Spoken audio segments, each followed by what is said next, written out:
வாழ்க வையகம், வாழ்க வையகம், வாழ்க வளமுடன். குரு வாழ்க, குருவே துணை.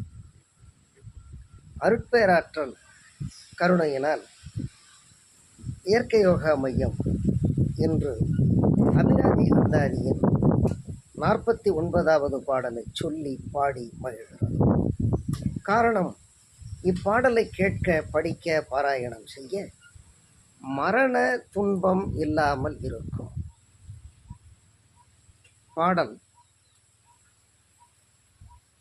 குரம்பை அடுத்து குடிபுக்க ஆவி வெங்கூற்றுகிட்ட, வரம்பை அடுத்து மருகும் அப்போது வழக்கை அமைத்து, அரம்பை அடுத்து அறிவியர் சூழ வந்து அஞ்சல் என்பாய், நரம்பை அடுத்து இசை வடிவாய் நின்ற நாயகியே.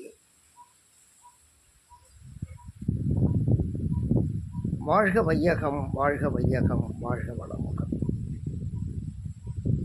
குரம்பை அடுத்து குடிபுக்கு ஆவி, குரம்பை அடுத்து குடிபுக்க ஆவி வெங்கூற்றுகிட்ட,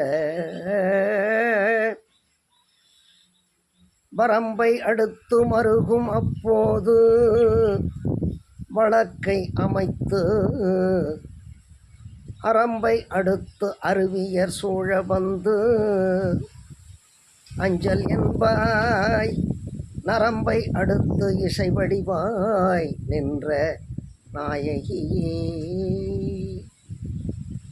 இப்பாடலை கேட்பதனால் மரண துன்பம் இல்லாமல் இருக்கும். மரண துன்பம் என்றால் அவரவர்களின் கர்மாவுக்கு ஏற்றாற் போன்று மரணம் அமைகிறது. மரணம் இன்பமாக இருக்க வேண்டும். நாம் சட்டையை கழட்டி போடுவது போன்றும், பாம்பு தோலை உரிப்பது போன்றும் இந்த உடலில் உள்ள ஆன்மா உடலை விட்டு பிரிய வேண்டும்.